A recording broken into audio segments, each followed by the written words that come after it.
Welcome to Insights at the Edge Live. I'm so pleased to be able to introduce you for this session to Sarah Blondin, a new friend. We both live here in British Columbia, which is absolutely terrific to be with someone in the same ecosystem.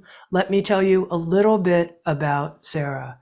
She is an internationally beloved wisdom teacher. The guided meditations that she has created have been listened to, get ready for this, over 10 million times. She's the host of the popular podcast, Live Awake. And which sounds true, she's written a book that was previously released in hardcover that is now available in paperback. It's called Heart Minded: How to Hold Yourself and Others in Love, both as a paperback and also an audiobook where you can hear all of the guided meditations. Sarah, welcome. Hi, Tami. How are you? Wonderful. Now, I want to talk about what you call being heart-minded. But before we talk about it, maybe we can enter it. And if you would enter the state of heart-mindedness, here you go. I mean, I guess it's like when people say you're a singer, it's like, or a poet. Can you say a poem for me? Can you sing a song? Can you lead us in a guided meditation so that we can enter the space of heart-mindedness together here? Oh, yes, I would love that. I love starting my interviews this way anyway. So everybody just close their eyes. And essentially, we're just assuming this gentle, soft posture. We're softening into ourselves. And when we close our eyes, we kind of meet with our internal world, which can mean a lot of things for us, depending on where we're at. But we meet what's here, and then we soften even further into that.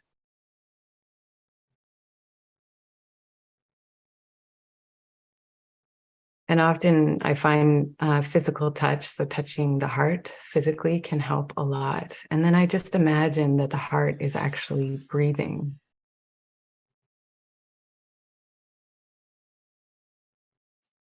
And I give the heart the chance to breathe with me and in my awareness, in my conscious awareness.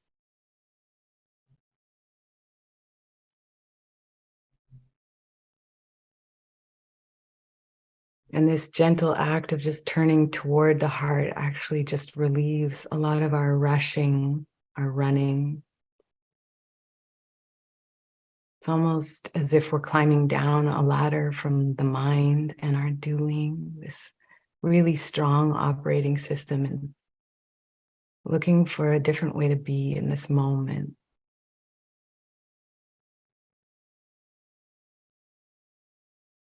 And I'm sure the reason most of you are here joining us in this conversation is because your heart has asked for a deeper, more meaningful conversation with your life.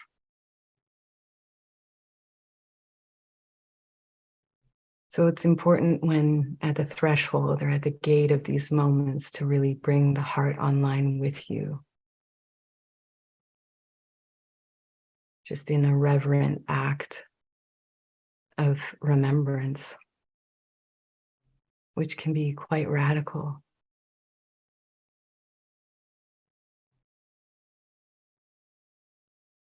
And with the heart breathing, softening with every breath.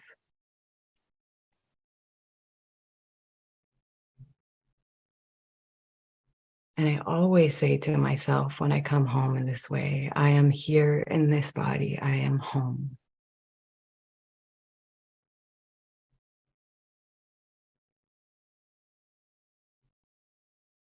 I'm here in this body, I am home.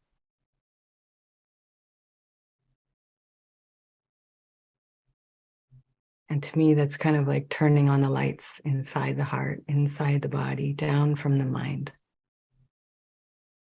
Turning on a different type of awareness.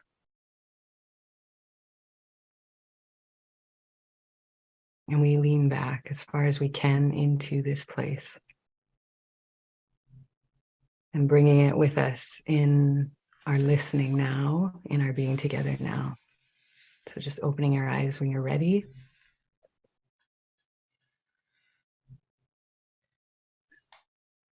So it begins. Thank you, Sarah. And just a couple of things to pull from that. Mm-hmm. This word softening, I notice that word has a powerful impact on me. Sometimes I'll just say it to myself, even in the course of a day. And I wonder if you can go into it a bit when you say it, the impact it has on you, and what exactly are we softening? Everything? Well, in my experience with life, since I was really little, I've always felt like I've been bracing against something. Like it's almost as if I'm in this constant stance of like readying myself for some sort of wave of something. And I've always had this sense that something's coming to get me, like nipping at my heels. And I kind of chalk that up to the energy that we're most living in, which is tends to be very vigilant and fast and rigid.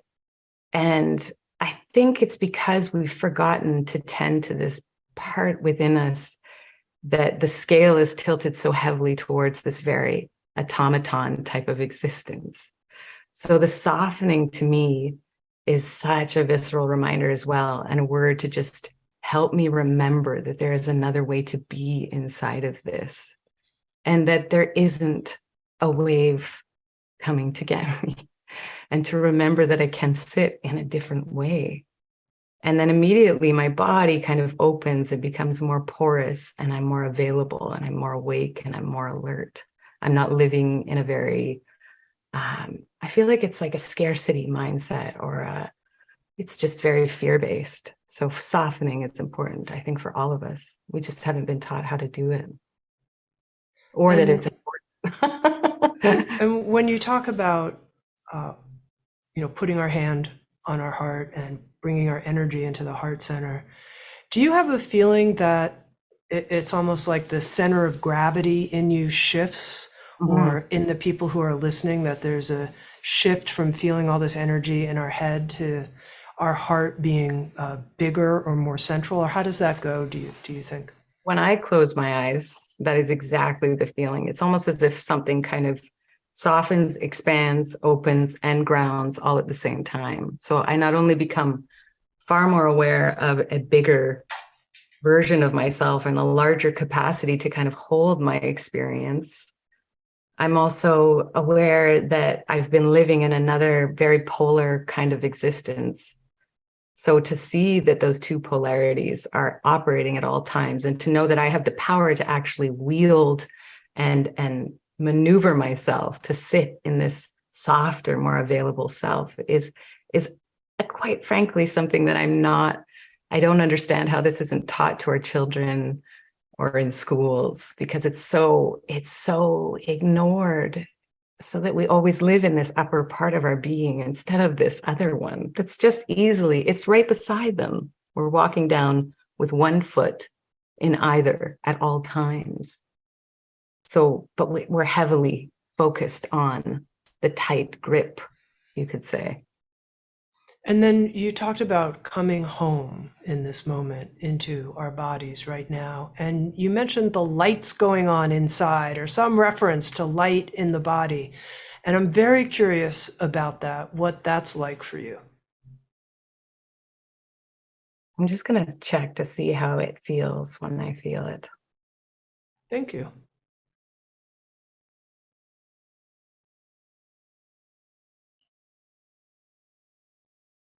I think when we all close our eyes, there's a light and an inner world that we're often neglecting and living outside of, that we all of a sudden become very aware of. And for me, it's almost like you can hear the pin drop inside of you. There's this whole world that I've been living not aware of. So it's like turning on the lights to this world that has a heart that is protecting itself, that's working really hard to be good in this world, to do good, to strive.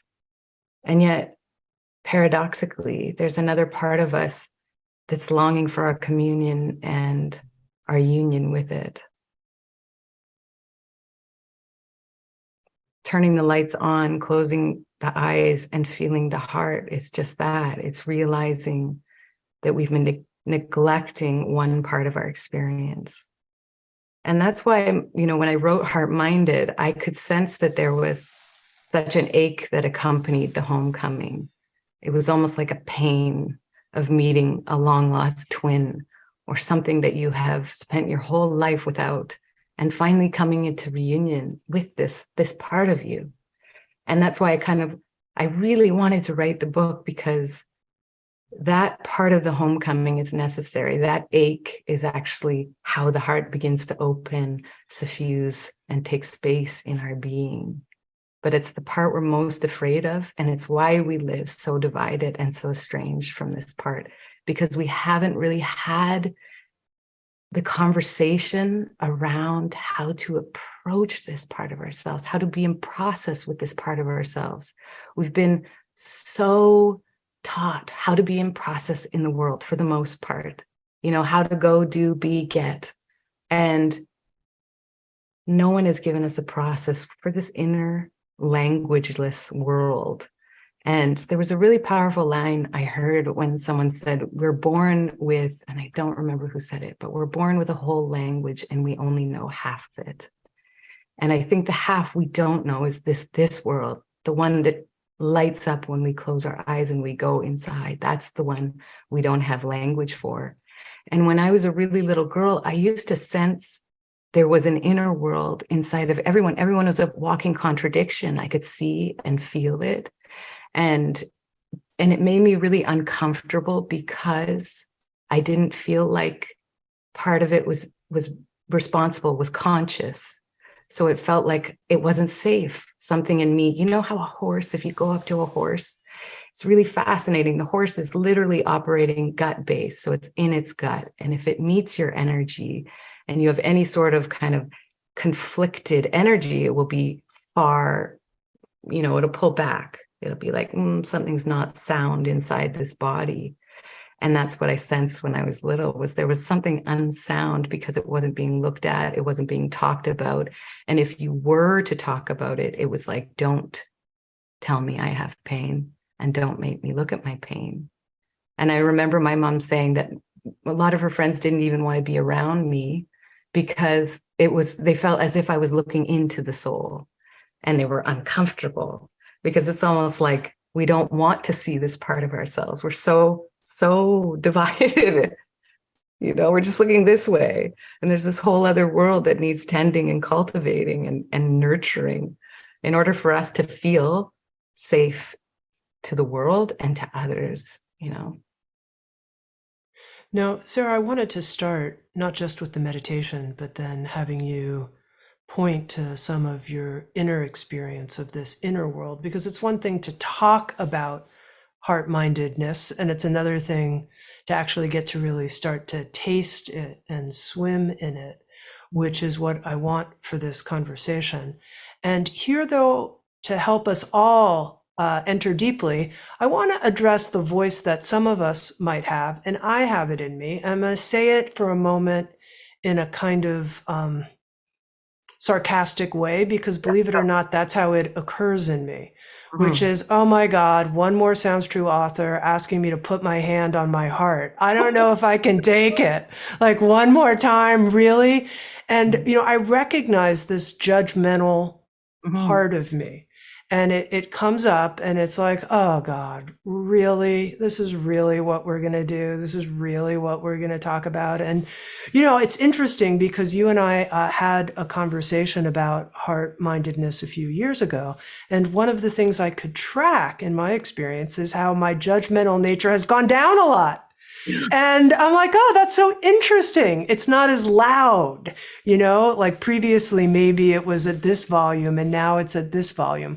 But I wonder if you can address that for people. You write about it in Heart Minded as an expression of a defense, a defensiveness in us. And so if you can address that defensiveness that some people might feel, even if it's only a sliver of their experience.